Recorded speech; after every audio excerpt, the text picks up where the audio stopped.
Wrapping up.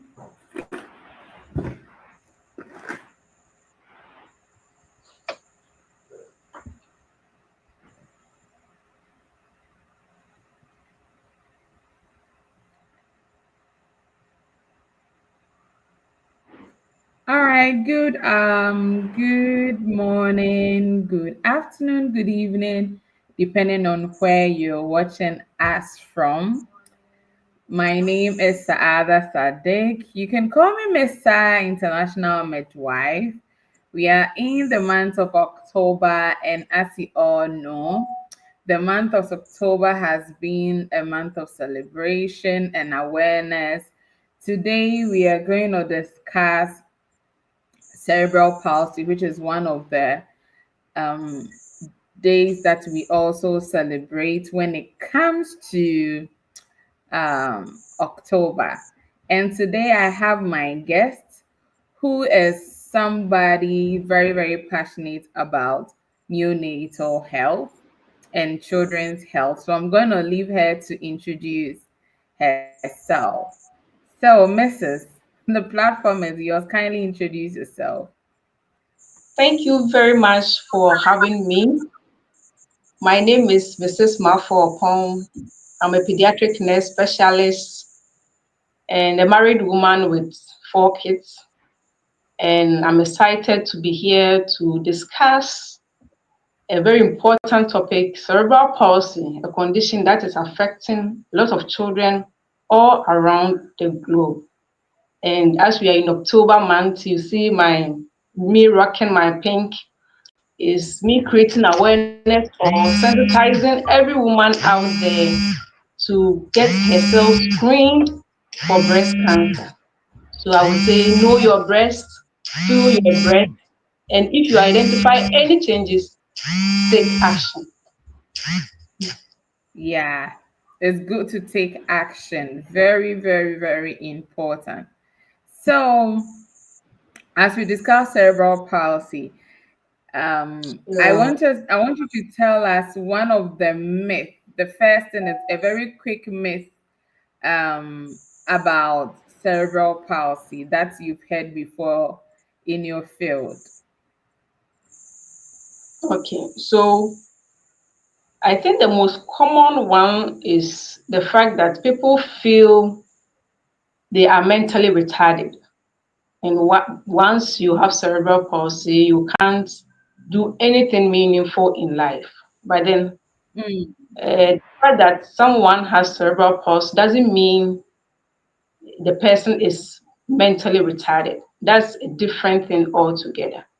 So it's just exactly. the aspect of the brain that is responsible to ensure that there's coordination, movement, and posture. There's a problem with that muscle, not necessarily intellectual disability. So I think that's one myth we need to educate the public on concerning cerebral palsy. So it could be the it could be possible, yeah, if the part of the brain that control intelligence is affected, that person might have learning disabilities. But then cerebral palsy doesn't necessarily means there is intellectual disability. They can grow and learn new skills to live a very meaningful life. Yeah. All right. So, for somebody hearing cerebral palsy for the first time, actually, what would you define or say cerebral palsy is? Okay. So I would like to bring it down so that our listeners and our viewers will understand and appreciate what we are discussing. So cerebral palsy is a disorder that affects a person's ability to move, maintain balance, and control posture. So the word cerebral means or it refers to the brain. And palsy also means weakness or problem with body movements. So basically, it's literally weakness caused by problem in the brain. So that's how simple I can um, explain cerebral Define. palsy. Yeah. Okay, amazing. So, how and when does cerebral palsy occur? Okay. So cerebral palsy occurs before, during, and after birth. So a child can have cerebral palsy in utero, and during the birth process, the condition can come up, or after birth, a child can also have cerebral palsy. So where it occurs, so cerebral palsy mainly occurs in the brain. So it's not Hmm. the problem with the muscle, it's the brain. So the part of the brain that control movements, posture, and coordination. That's what causes cerebral palsy. So the brain area involved the cerebral cortex. So that's the outer layer. So the cerebral cortex is the outer layer of the brain, which help us control voluntary movements like walking, talking, or picking things up. So if that cerebral cortex is damaged, muscle may become weak, stiff, and leading to spastic cerebral palsy. So it becomes difficult for the person to move, walk, or even pick things when the cerebral cortex is damaged. And also the basal ganglion, some part of the brain we call the basal ganglion. So that basal ganglion is a deep structure inside the brain that coordinates smooth muscle movement. Hmm. So if there is a damage there, it causes uncontrolled twisting movements, as seen in some people with cerebral palsy. So you see them twisting and all that. And also, it can also occur in the cerebellum. That's also part of the brain, and it's located at the back of the brain that control balance and coordination. So an injury can cause ataxic cerebral palsy, where a person has trouble with balance and fine movements. So if the cerebellum is also damaged or injured during childbirth or in utero or after birth, it can also cause cerebral palsy. So Wow. cerebral palsy happens when the part of the brain that controls movement is damaged and it doesn't or develop properly. So if it's damaged or it doesn't develop properly in utero, the baby can develop cerebral palsy later in life. Life. Wow. So it is not spiritual like the way people speculate that cerebral palsy is spiritual. No, it's not spiritual at all. It's not At spiritual all. I at all. mean, I mean, sometimes based on what you hear, you might think that, oh, and you see, fine, we know that God created the brain, but some of these things can happen in their courses. So it's better we get to know that we need to seek for help than to just leave the child and think nothing can be done, about Yeah. it. So what are some of So the early signs that, for example, maybe a parent can see, or a caregiver, maybe at birth, maybe when we bring the baby to the hospital, or um when the midwife delivers the baby, what are some of the early signs that caregivers might notice and know that a child might be having cerebral palsy? okay, so with the signs, mostly typically the babies are unable to reach their developmental milestone or achieve their developmental milestones. So at every milestone, from 6 months, a baby is supposed to be sitting. 9, they are supposed to be crawling, and by 1 and 1 and a half month, they are supposed to be walking or standing. So if a baby is not achieving all these milestones, it's a sign that there could be a problem with the part of the brain that controls those milestones. And also, the baby feels too floppy or too stiff. Mm. So you see that at a point in time, the baby is too stiff. It's, it's not flexible. It's Why not Barry? coordinated. Yes, the muscles very well. So that thing should alarm a mother that there could be a problem somewhere.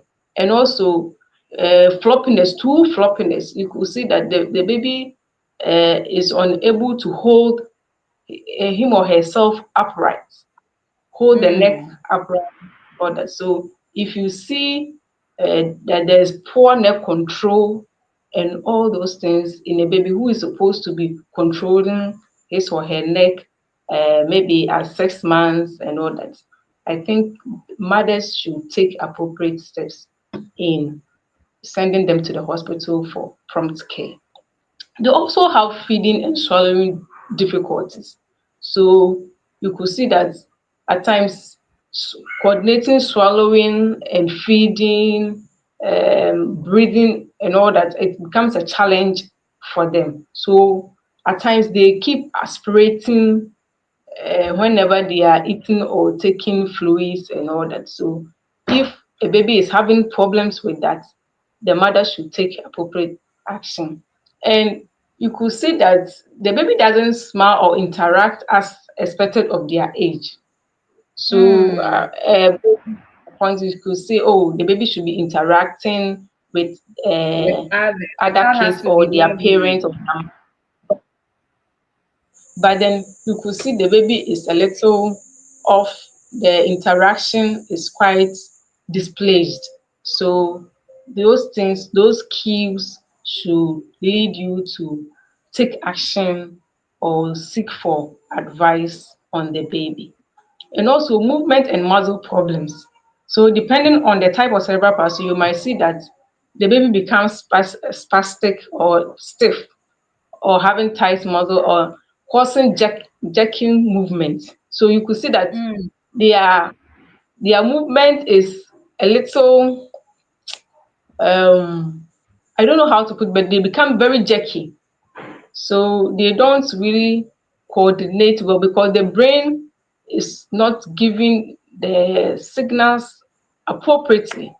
So Exactly. uh, Because it's not so I there's a the defect. body is doing a different thing and the brain is also signaling differently. So you see there is poor coordination between what the child is doing and what the brain is also signaling. It's also So you doing. could see that Hmm. jerkiness, they are forcing themselves to do something, but they are not getting the necessary command for them to do it effectively. So that's how they become very jerky and all that. And difficulty with coordination. So they have trouble picking up small objects or writing. So you could see that Wow. the baby to pick up like a coin or something that I mean you is supposed to come easy for them to do, but you could see a challenge in doing all those things. And speech communication difficulties. So they can have hearing problems, they can have speech problems if the affected part of the brain is where controls the speech and hearing. You could see that there will be a problem with that aspect. And most of them, they will be drooling. They'll be draining because they are unable to control the muscles, the tongue very well. So the tongue also is being controlled by the brain. By the So brain, yeah. once they are unable to do that, you could see that they are unable to control their reflexes well and they will be drooling all the time. So if you see this, you see, at first, if you see this kind of children, we all will be kind of intimidating them, not knowing they have a Yeah. problem. They have a problem. So um I think that those are the signs that will lead you on to take action for such children. Well, my next question will be that is cerebral palsy curable, or is it a lifelong condition that a child would have to live with? Okay, so unfortunately, as it is now, it's not curable we can't cure cerebral palsy, but it can be managed effectively with therapy. I Mm. mean, with good medical care and family support, children with CP can live a healthy and productive life if we really support them. But then for us to cure them totally, that one is still under study. Sure. Wow. Are there chances, are there certain risk factors during pregnancy, labor, and then during weekend for our newborns that could put them at risk of getting cerebral palsy? Because you mentioned earlier that it could be gotten during birth, Yes. or after birth. So, are there certain risk factors in pregnancy, labor, and then the delivery that can lead to this? So that if we get to know, we'll see how we can prevent them. Sure, sure. So, like as we've discussed to this point, we all agree that cerebral palsy has to do with an injury or a damage to the brain, or maybe something that caused the brain not to grow well in utero. So, infections during pregnancy, if a mother is exposed to certain infection like rubella, toxoplasmosis, and among other infections that can travel to the baby's brain, cross the placenta and gets to the baby's brain to cause Mm, any damage to the brain, can lead to cerebral palsy. So palsy. if you are pregnant, we always advocate that as soon as you get pregnant. I mean, we were discussing earlier how we don't want to take action as Africans concerning our health. Yeah. So, I mean, like an important thing like pregnancy, people will get pregnant and decide to stay home for like 4 months, 5 months, and Without I seeking mean, help. they see their abdomen coming out. That's where they are confident enough to report to the facility. No. So as soon as you see that you are pregnant, you come early. Or even if I always advise that even if you decide to get pregnant, see the appropriate medical practitioner to screen you to assess if Yeah. you have any underlying condition that might affect your fetus Your development, baby. so that, Yeah. yes, so that they can put in measures to control it. Other than that, you get yourself pregnant. If you are having an infection, whatever it is, the baby has the chances that we can help the baby becomes very low. So as soon Yeah. as you get your pregnancy, come so that we will screen you of syphilis and all those conditions that can have an impact on your baby's development. So it's an advice to all women.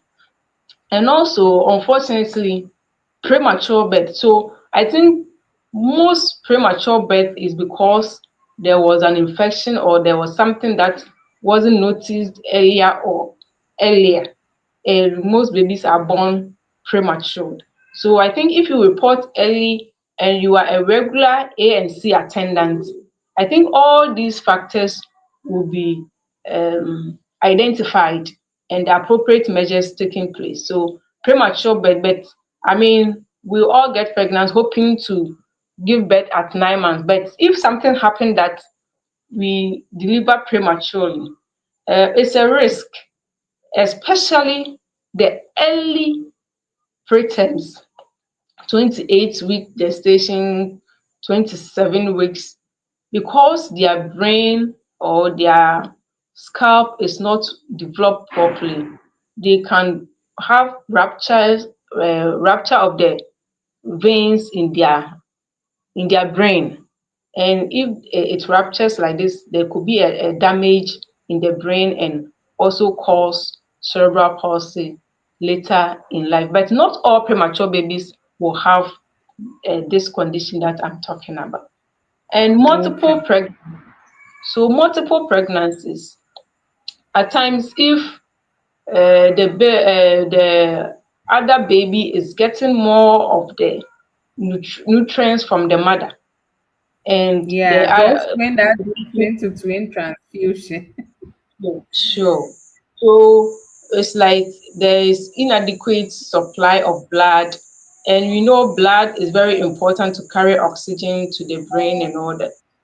It can cause ineffective development of the brain, and the baby might have a complication of cerebral palsy later in life. So at times you get twins that one is fine and one is having cerebral palsy. And complicated or prolonged labor. So if the labor is prolonged or there's a complication that is having causing the baby to become asphyxiated, and I think as like I mentioned earlier on, oxygen is very crucial, very important Yeah. for the baby. So if anything is going to affect that Mm-hmm. supply, it's going to have an effect on the baby's brain. So if there is prolonged or complicated labor, it can cause cerebral palsy. And also almighty jaundice. So Yes, so jaundice can also cause cerebral palsy. So we always advise that mothers shouldn't take jaundice lightly. Jaundice is, I mean, patient unique. It depends on the baby's presentation. So a jaundice that won't harm one baby can cause harm in another for baby. the other. So Yeah. so as soon as you see that your child becomes jaundice, bring the child to the hospital so that we can assess and diagnose whether it's just a physiological jaundice or is a jaundice, a severe jaundice that needs intervention. Other than that, Mm. the bilirubin can travel to the brain and be deposited into the brain and cause brain damage for that baby. Lack of oxygen to the brain. So if a baby is born, we need to ensure that that baby is breathing, that baby is getting adequate oxygen. So if it occurs that the baby is not breathing at all, you, the healthcare provider, should be breathing for that child. Especially the midwives. The midwives, our dear midwives. So they should be helping the babies. So if a baby is not breathing and you are wasting too much time in initiating breathing for this child, I think it can cause or lead to prolonged brain damage, and this child can suffer cerebral palsy later in life. So I think that is what I can say about the risk factors. So yeah, Yeah, I think with what you've mentioned, we can say that some of the cases are preventable, especially the ones that can happen in labor. So, a skilled delivery by a professional midwife can really help to save, babies from having cerebral palsy, because a skilled midwife will be able to do early initiation of sure. breathing where the baby that doesn't have to miss the golden minute. So Minutes. I would want to throw this very quick to ask that what um what can midwives, since we are talking about what we can do, what can midwife, nurses, doctors, what can we do to reduce the incidence or the birth complications that can lead to cerebral palsy? Okay, so first of all, we should ensure that our mothers are regularly attending antenatal clinic, and we are during labor, we are monitoring them closely because these children, their condition change in a second. So we shouldn't take them for granted. Okay, once they are with us, we should keep an eye on them, keep our monitoring in check so that we won't miss anything along the way, and ensure that the baby's heart rate, the baby's movement, everything is good until the baby is being born. So effective monitoring is very important here. And also, we should ensure that we have skilled birth attendants, those who can Mm. deliver the babies very well. At times, during that stage, how do you even call it? At the time when the baby, the mother is Second 10 stage. centimeters dilated, Second stage. second, Yes. yeah, so the delay second stage. But if you have a skilled birth attendant, that person can diagnose very fast and identify any CPD, like any complication Exactly. very early Early. so that they can take action than at the point that the mother is going to push where you realize that the baby is not coming and the baby is there 1 hour 2 hours. It's not helpful, and we are going to try vacuum here and there. If you have a skill better than you know even how to maneuver to pull the baby out so fast, and all these Exactly. will be resolved. So I think we need to train ourselves. We don't have to relax. We need to keep updating, going for more simulations and training on new skills to deliver our babies safely. So I think that's what I can say for the midwife. And also newborn assessment. Newborn assessment. So once they are out, and even those who are breathing, their condition can change along the line. Mm-hmm. So we Mm-hmm. have to keep an eye on them, whether their breathing is fast or they are gasping or they are having any difficulty in breathing. Then you intervene for such babies. So I think all these things, if we are able to um, kind of navigate it well, is going to go a long way to reduce the incidence of cerebral palsy in the country. Thank you so much. I think at this point, would want to dive into like living with cerebral palsy. We've been able to define what it is, the effect, the how you get to know, and how we can do as health, what we can do as health professionals, nurses, midwife, doctors, to be able to avoid it. Now, let's come to the challenges that these children face whilst living with cerebral palsy and their family. Like, what are some of the challenges they face every time when they live with this condition? All right. So living with cerebral palsy is very challenging. It's not easy, both on the side of the one with the condition and the family as a whole.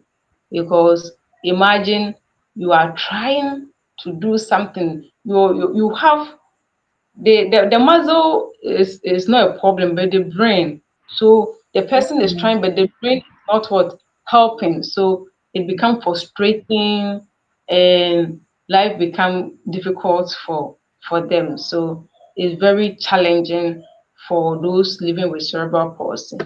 And also the family, having someone with such a condition, their moving is a problem, speech, eating, their nutrition, everything is very difficult to manage. So it becomes very stressful. But I think that with the appropriate support,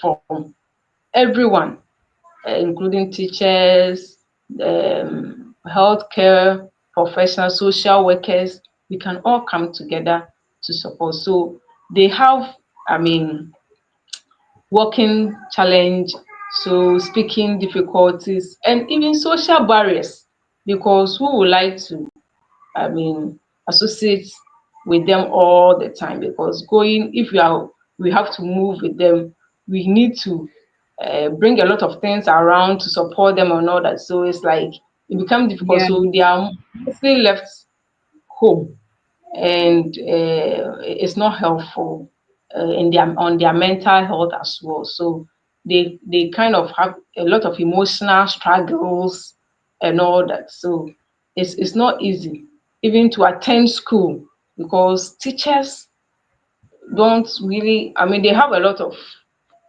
children to manage. So if Yeah. a child with cerebral palsy is in the class, the attention, the time that they need to give to them and all that, it becomes very difficult. So they also kind of be feel left out, and it becomes a challenge. So uh, these are some of the challenges that they face in their daily life.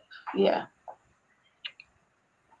All right. Earlier on, you made mention that, depending on how the person's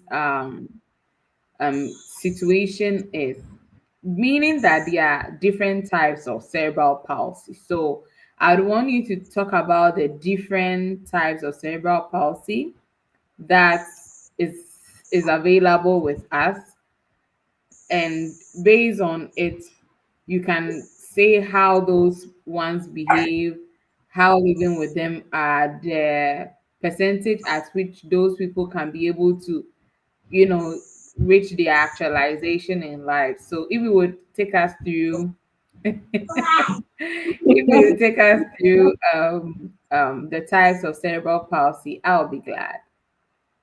Okay, okay. Don't worry, So the children, they are part of the generation. okay. All right. So you give me a few minutes. I'll join this soon. See, I'll join this soon. Sure. Okay. Okay. All right, guys. So we're talking about cerebral palsy, and we are with Miss Mafua on YouTube. We've actually had this section on TikTok already earlier in the week, and some people missed it. So we are having another one on YouTube, and this is going to be there as a recording for everyone to reference to. So we are in the month of October. October has a lot of celebrations ranging from International Day of the Girl Child, breast cancer, which everybody knows. So I'm rocking my pinky here. International Cerebral Palsy Awareness Day. We have Menopause Day and all that. So today we are handling that of cerebral palsy. We've also done that of bereavement care. So in case you're a midwife, you're a nurse, you watch any of our videos, we've done a section on bereavement care where you can take a course to upskill yourself as a midwife in bereavement so that you'll be able to help your client. Miss Mafa will be with us shortly, but if you have not subscribed to the channel, kindly hit on the subscribe button, like this video, share, and invite other people to watch. Cerebral palsy is not spiritual. It is actually a condition that has to do with the brain. It has little defects. We are about to talk about the types. The type of cerebral palsy that is available would also let you know how to manage your child. And then you get to know how best you can help them. And each type of cerebral palsy has its own defect and how these children behave, depending on the part of the brain that is affected. But to just have a summary of it all, health workers have a lot of role to play. For example, as a midwife, you need to give your client that skilled delivery so that the baby wouldn't have injury. And then you helping your baby to breathe within that golden minute after birth also plays a key role in saving this baby from having any of these complications. So as midwife, nurses, and doctors, we have a lot of role to play.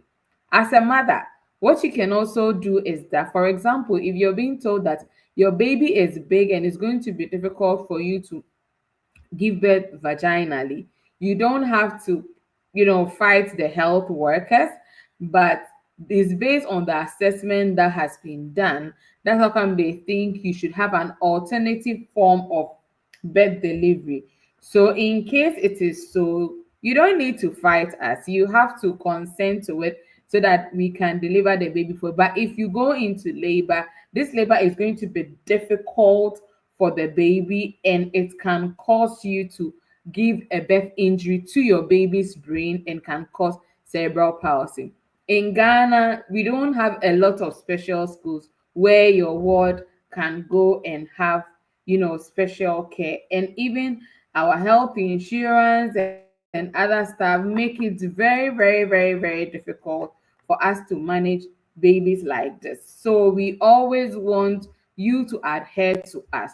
Also, because we do not have preconception care as Africans, most of us do not do preconception care. I believe that a lot of mothers online would agree that most at times a lot of pregnancies are accidental unless a woman is very intentional. A lot of the pregnancies that we experience is always like, oh, I didn't really plan to get pregnant, but it comes and they are like, oh, I'm a Christian, or per my belief I cannot abort it, so then you keep it. So because we do not have preconception care, there are certain infections that when you have, it's able to cross your baby's it's able to cross the placenta to your baby's brain. And when that happens, it can affect your baby, and your baby can get this after birth. And this cannot be detected in utero. Till now, we do not know that it can be detected in utero. So unless your baby is born and then they see, you will notice certain signs that maybe yɛka sɛ akwadaa no ne ti ntumi ngyina so, anaa ɔba ne kɔn mu yɛ mmerɛ, So when that happens, then they will say that, oh, your child is experiencing cerebral palsy.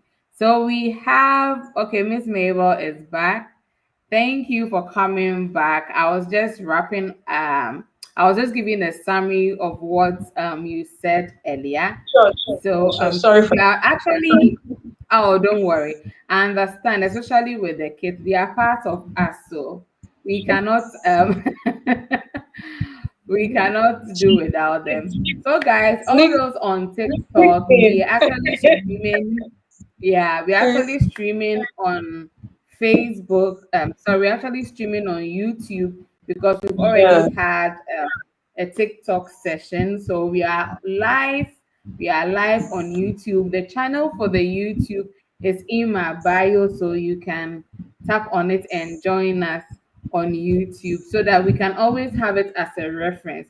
But we've already have sure, our TikTok session, so this one is just a bonus. All right, back to sure. you, Mrs. Mrs. Please, I wanted you to talk about the types of cerebral palsy, and Okay. yeah. So yes, so the types we have 5 types of cerebral palsy, and we would explain it so that we all understand how they present. So we have the spastic cerebral palsy. So that the spastic, simply stiffness, stiffness. So with this, they have is the and there is the most common one. About 70 to 80% of them will exhibit spasticity. So the key features are mostly they have the stiffness at just one side of their body. That's the Mm-hmm. hemiplegia, just one Mm, side of their body, one side of the body, whether the arm and the leg being very stiff. And we have the diplegia. Diplegia means both parts of both the legs and the arms are involved.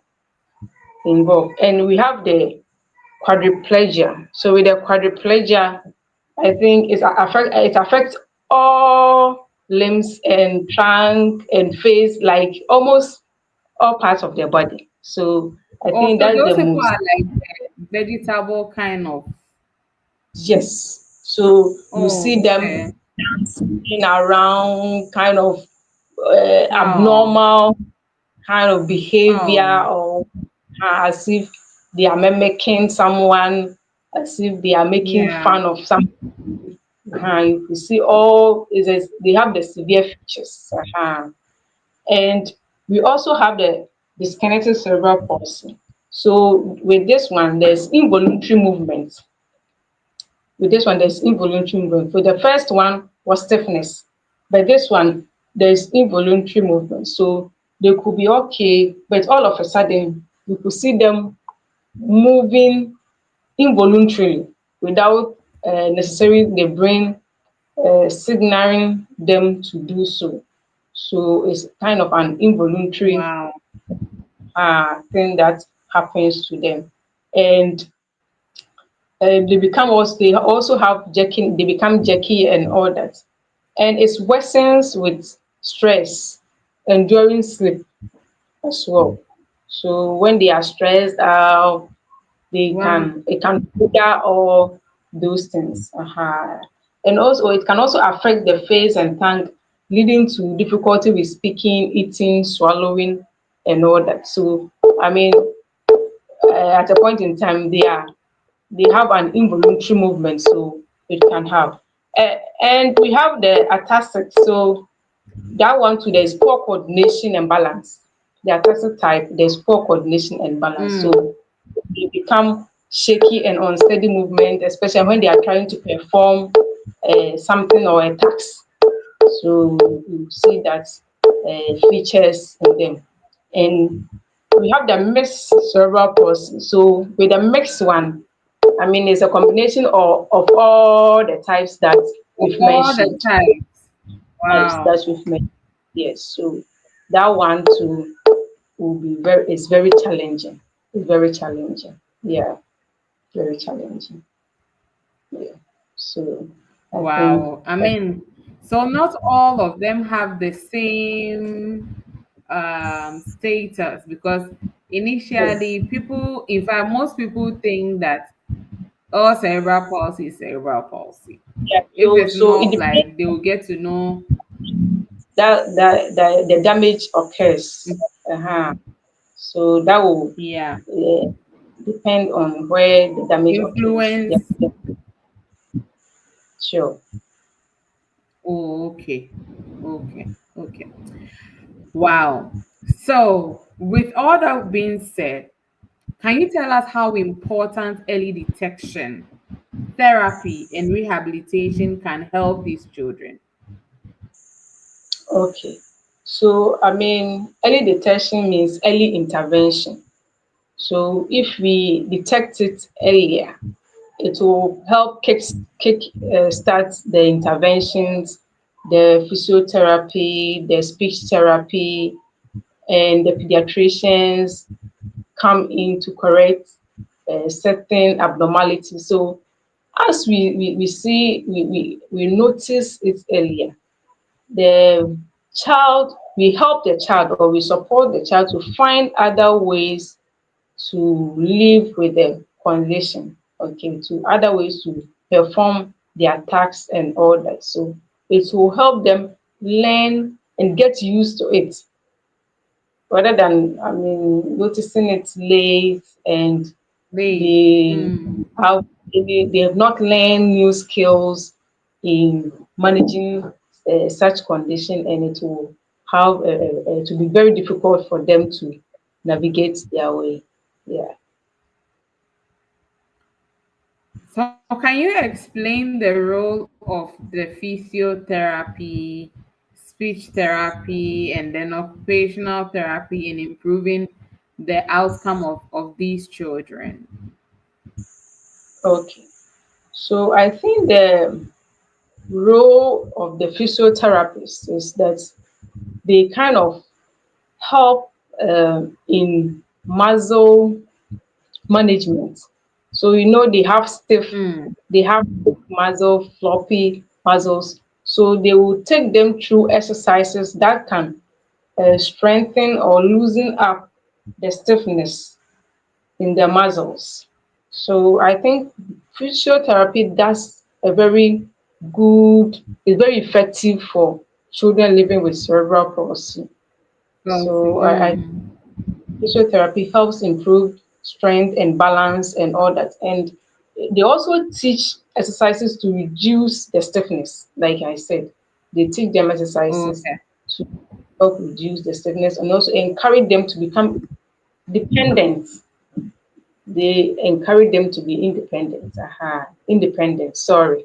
To be independent and find ways of working, whether they will get them working aids and assist them to maneuver their weight. So I think Mm. that's what physiotherapy does for them.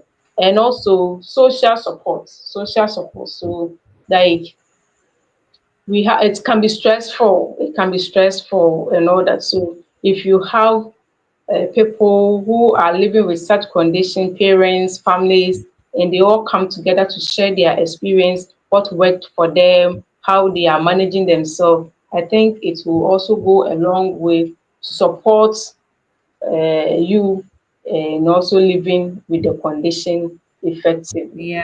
And orthopedic surgeons at a point in time when they are experiencing contractures and all that, they also come in to perform some surgeries to reduce tensions and the contractures and all that. So they also come in at a point in time when necessary. And the pediatricians are also there to support them, give them support care.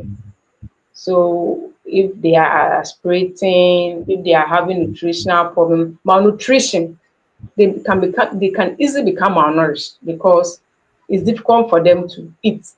So by the Yeah, time since they they have finish, swallowing issues. yeah, by the time they finish a meal, I mean, it will take them a long time. So whoever is even assisting them will get Might fed give up. up.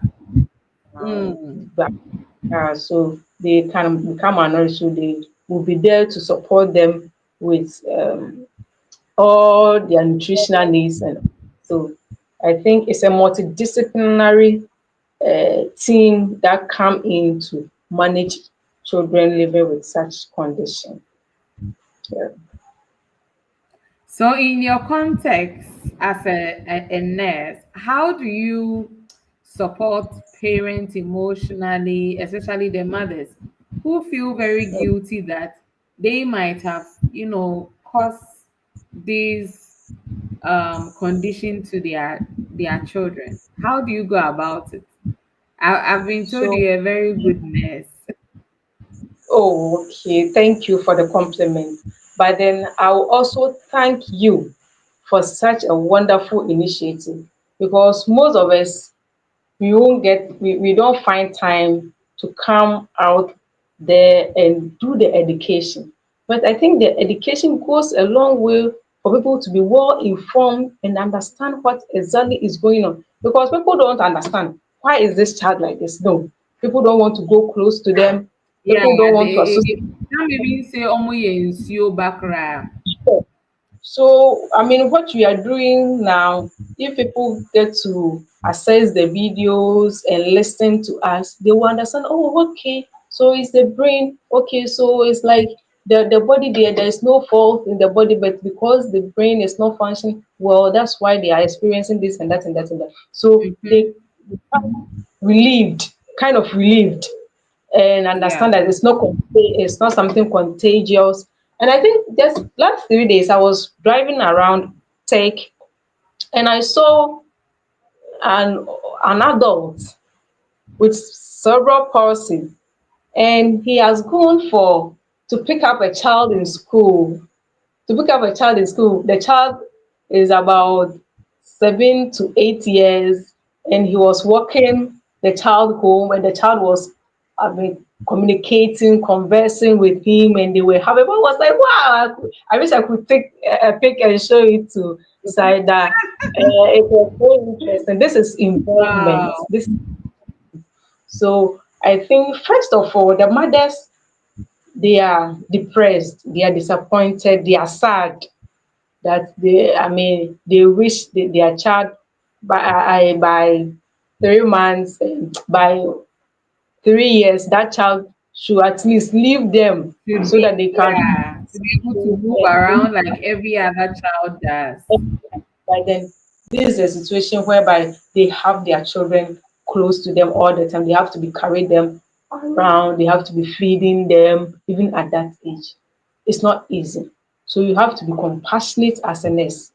Your body language, I always touch on that. How you say somebody would tell me today I had an issue with her, like, oh, I didn't say anything. I said no, it's not about what you said. It's even how you said it, how you said it, Yeah. even how you said it or And won't sometimes our body language.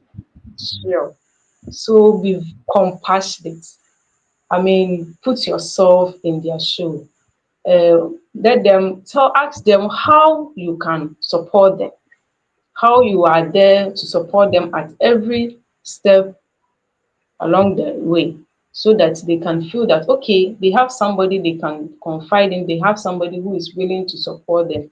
And also help them to access support, therapy, and all that. So, where you think they can find help, appropriate support, where they can seek for Yeah. counseling, where they can access physiotherapy closer to their area, and all that.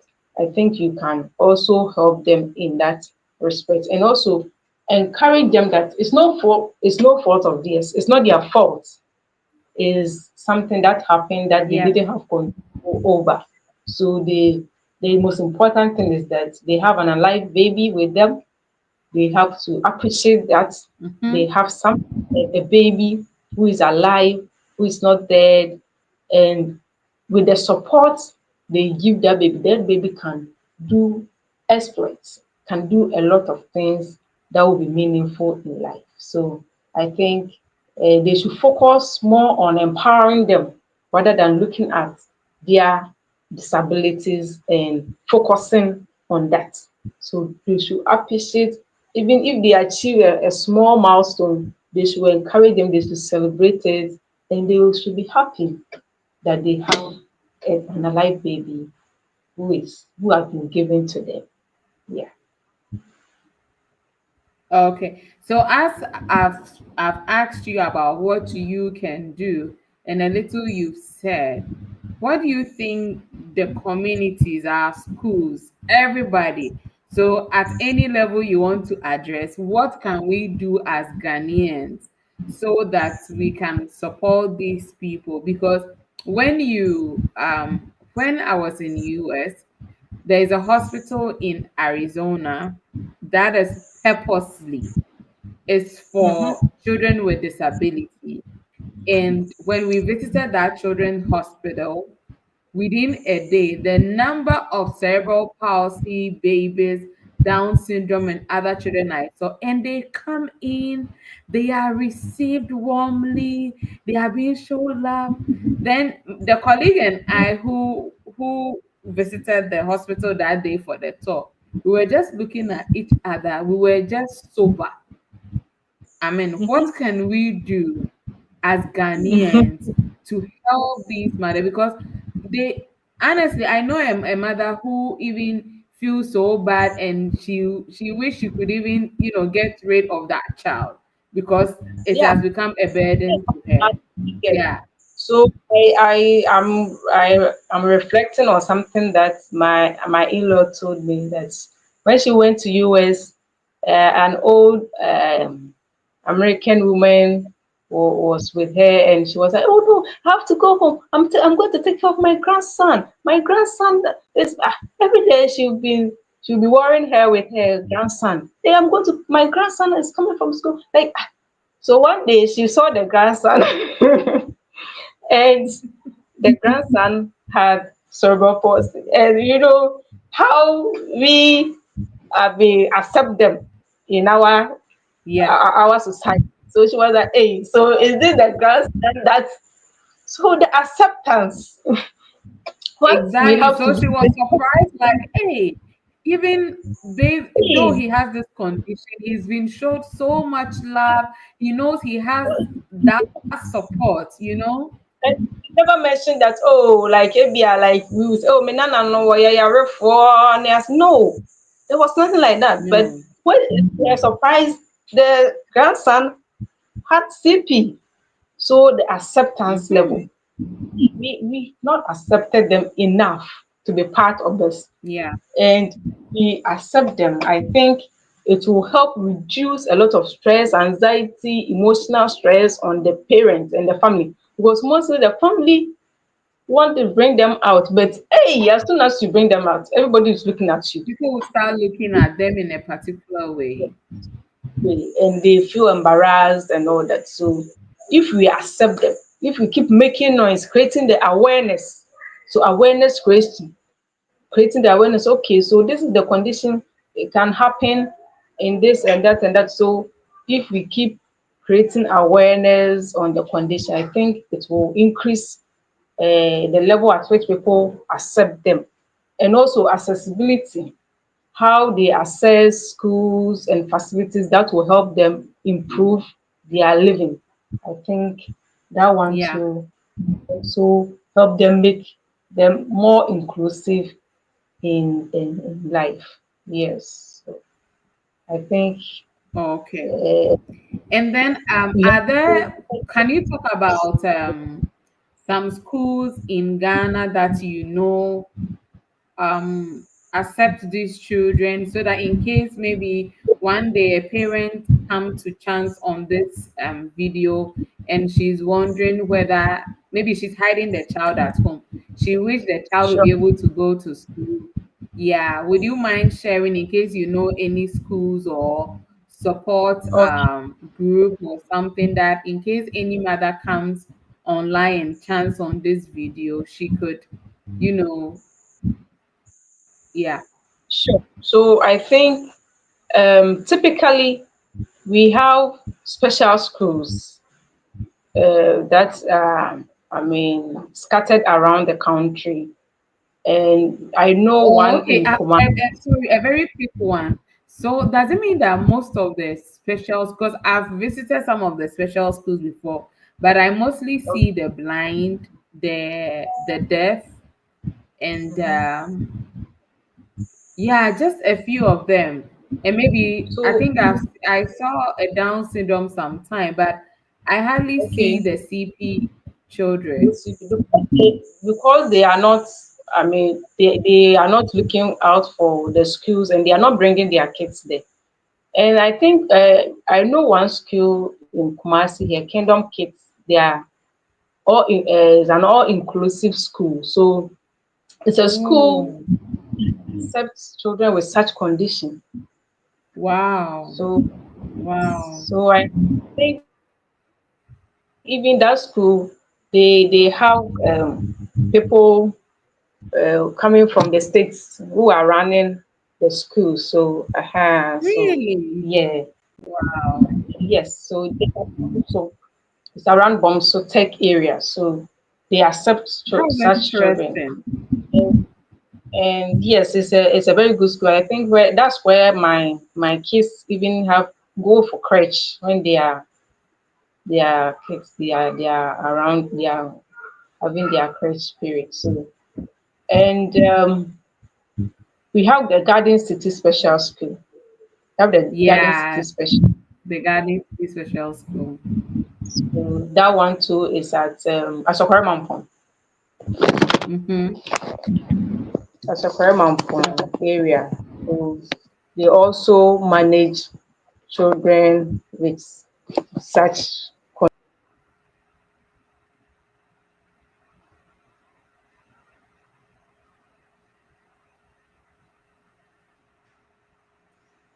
Now, please can you take over? I I'll be back soon. I'm having issue with my connection. Okay. Okay. All right. So we're wrapping up soon with Mrs. Mafua Opong.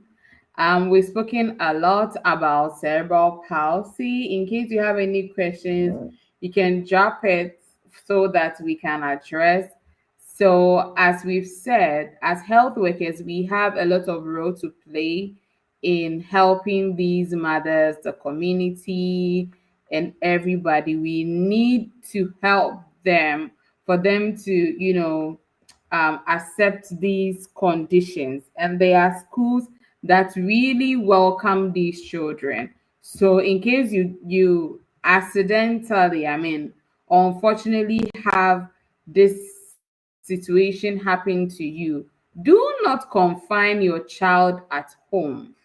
Okay, because one thing about even a normal child without any brain damage, the more they interact with people, the more they coordinate with people, the more they become abreast with everybody. So you should not keep your sick child home because you know your child has CP. Okay, if your child has CP, you do not have to keep the child indoor or lock your child up. You need to let the child come out. They get there are managements for them like speech therapy.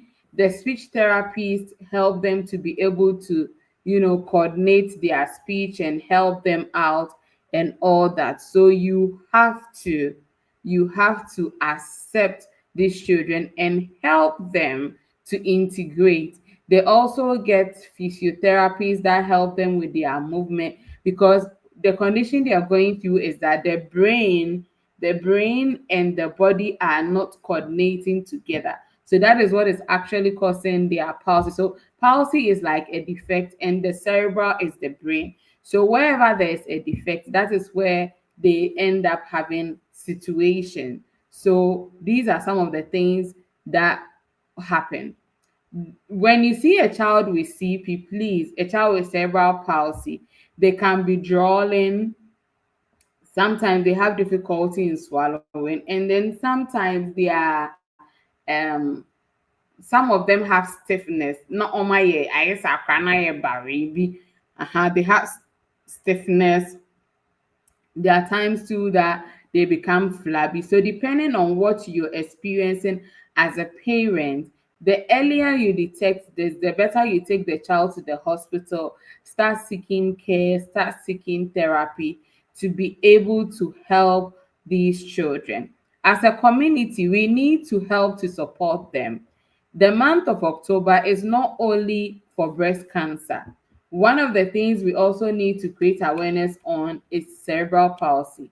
So, if the society is accepting these children, if the society is accepting families, making them feel loved and cared for, and not accusing any mother, say, wakowu nsuoba or something else, these children can find themselves back into the society. When you see them that way, because a part of their brain is not working, doesn't mean that they are completely like sebe dumb, or they are empty-headed. Because there is a defect in a part of the brain, another part of the brain is also actively working for them. So we need to help these children for them to be able to live their normal life.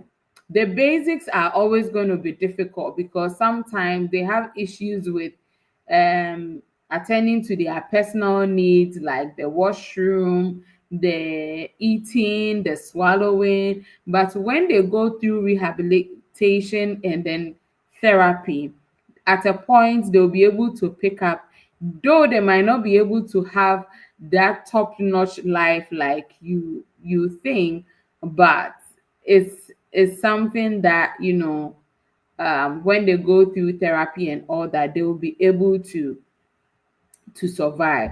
So I would like to just wrap up with some misconceptions. In case Miss Mafua is able to come back, that is fine. But if not, some of the misconceptions I want to clear is that cerebral palsy is not a spiritual attack, or it's not that the woman is demonic or something, but it has to do with a defect of the brain that can occur during pregnancy, during labor, or even at birth. So all these three phases can expose the woman to such problems. So at the end of the day, you would have to make sure that you are helping the mother. All the myths and they say, oh, this child is this child is that, is not supposed to be so. So let's build ourselves as a community where we are very inclusive. If the LGBTQ are fighting for inclusivity, how much more these innocent children? So let's accept them. Mrs. Mafua Opon is back. So she's back to give us our final message. We are wrapping up. Thank you Yeah. very much for coming back. Yeah. So we're wrapping up to the very Yeah, thank last you. bit. I think that's my I thought I was yeah. Oh, It's okay. the battery ran Okay, that's down and I had to connect my okay. yeah. Okay. So we're just wrapping up. What are some of the Okay. misconceptions and myths that you know as a nurse that you would want to raise so that people with such mindset will be able to clear it up and know that what is happening is CP but not maybe in silver and as spiritual things.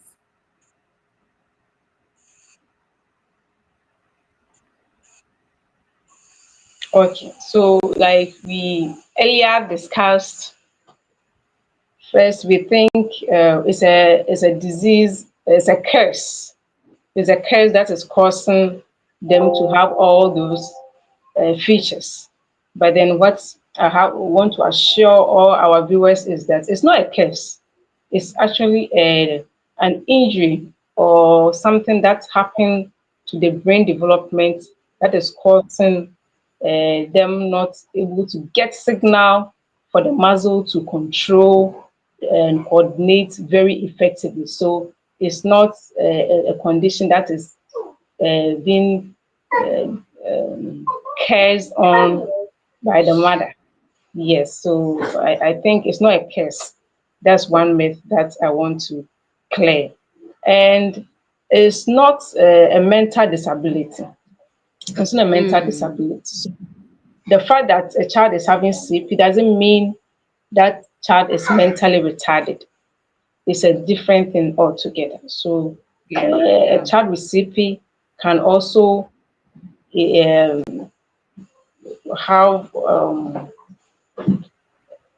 the capacity to do something meaningful in life. So it's not Mm, a mental disability.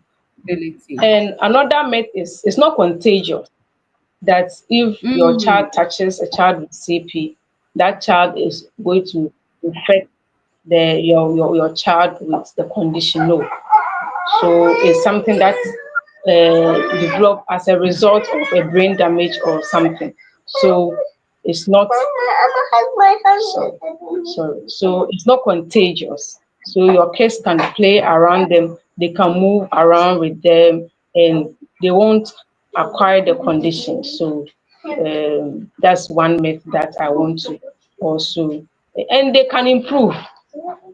It's not that they always um, so they can improve if we support them with the appropriate support and care. They can improve their lives. So mm. that's sorry for about they are in here and Don't worry. disturbing. Don't So worry. I I mean mean, they can improve. So with the right help, we can support them to improve. Yes, so and it's not a spiritual force. It's maybe it's mhm, due to lack of oxygen or an injury to the brain that is causing them to have the condition. So it's not a yeah, spiritual force or a curse on the mother that causing them to have the condition. the All right. So condition. Okay. yeah. Okay. So as we're wrapping up, what message would you like to share with parents caring for children with cerebral palsy? Okay. So with one, we want to emphasize that cerebral palsy is a condition that is as a result of a brain damage. And children living with cerebral palsy can learn new skills and live a very productive life in the future. Yeah. So they should give all the needed assistance and support. We should include them in whatever we are doing. We should find other ways of helping them or supporting them to be part of whatever we are doing so that they are not Mm, being left out to be dependent and not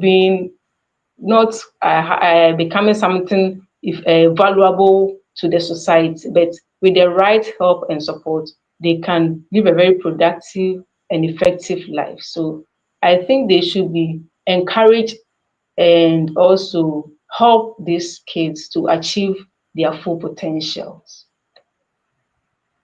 okay. Before I drop my last question, somebody wrote in the chat on YouTube that they are very smart children, and I have cared for a CP teenager, which the family was so grateful for because people naturally shy away from them.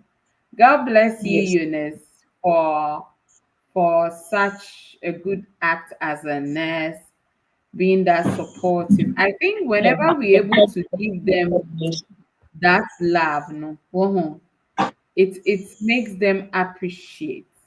You see, Sure. it, And at yeah, times the stigma, if you are not even careful, you as the health worker caring for them, people will start stigmatizing you. So it takes a lot really. of in that in that part of the country to, I mean, support this case. So great job. I mean, like I mentioned earlier, when the fact that they are having the condition doesn't mean the part of the brain that is responsible for intelligence is also compromised. Some might be compromised. Some will Mm, also have their intellectual capacity fully functioning.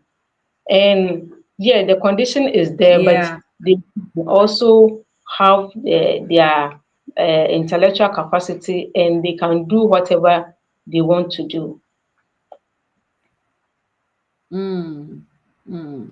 All right. So we are done with our discussion. What should the Sure. public keep in mind as we wrapping up? What should the public keep in mind today or anytime they come across this video and they are leaving at this very end? What should the public keep in mind so that we can all support inclusion and awareness of World Cerebral Palsy Day. For me, I think that just as we take breast cancer in high esteem and Sure. we talk about it every October, I think the day for cerebral palsy too should also be acknowledged like World Hypertension Day, World Yes. Diabetes Day. World, Very, very I think there was important. a day I even saw World Obesity Day. So if we are talking about these things, I think we should as well also draw people's attention to this Yes, and condition because it's once preventable. their attention is on it, yeah, once their attention is on it, that's where the prevention also trickles in. The Exactly. pregnant women will also start looking for ways that they can prevent the condition and we can reduce it as well. So, and we have to include them. I mean, schools, if you have like if you have a classmate with such a condition, you should be friends with them. You should encourage Yeah. teamwork and we should be empathetic.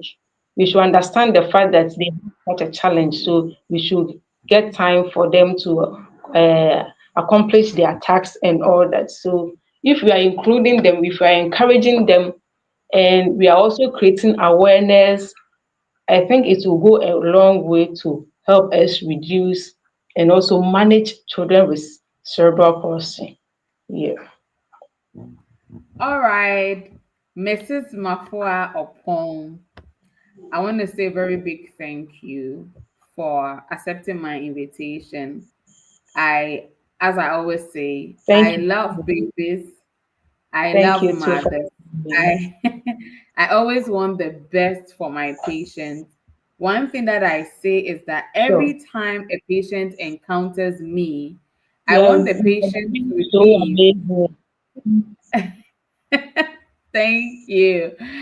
Every time a patient encounters me as a midwife, I want her to go home and say that today she had an encounter with one of the best midwife in the world.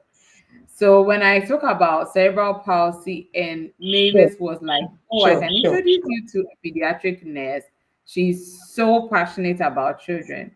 So I want to say a very big thank you. I'll definitely come back to you with other Yes. ones and would fix a And date and have I, a session. I should say, cerebral palsy. Yes, cerebral palsy wasn't my area, but I was excited to discuss it. It's not Wow. a condition like I don't want to get to the point where children are having a brain damage. Hmm. So, like, it's something I want to prevent in my practice. I always, Oh, like, my mind is always on it that no, ensure that get the child. So, when she mentioned it to me, I was like, oh, okay, yeah, I need to talk about this because it's something that I don't want it to happen, but children are living with it, and we need to yes, let people yes. And understand we that need yes, to. there is And such a then the condition, and we ultimate. need to put in steps to prevent. Exactly. The ultimate goal is to create the awareness for women to know that they can prevent this and that it is not about, I mean, the devil has its own ways, but there are a lot of things we can do as mothers, as Sure. parents, as adults to prevent a lot of the conditions that the newborns go through. So thank you very much. Thank you, everybody. So we are going off Yeah. YouTube. Thank you so much for everybody who watched. And I want to say I love you all. See you another time. Next week, we are going to come again with another topic. So thank you all for your support, especially those on TikTok. I love you guys. But I'm not done here.